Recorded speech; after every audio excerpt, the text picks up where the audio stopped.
You're a human, you're going to be sad. You're a human, you might even suffer, and it might be so bad. Allah says, first thing, remember me.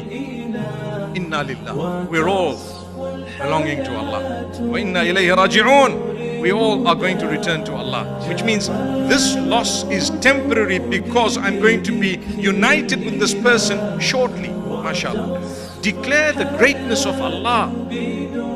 Subhanallah. Praise Him. Glory be to you, O Allah. You are the greatest. Talk to Him. Communicate with Him. Don't become a person who doesn't get out of bed. Get out of bed to pray to Allah in the darkness of the night when everyone else is asleep, because slowly but surely that sadness will be cushioned by Allah and you will be able to feel a quiet contentment in the heart.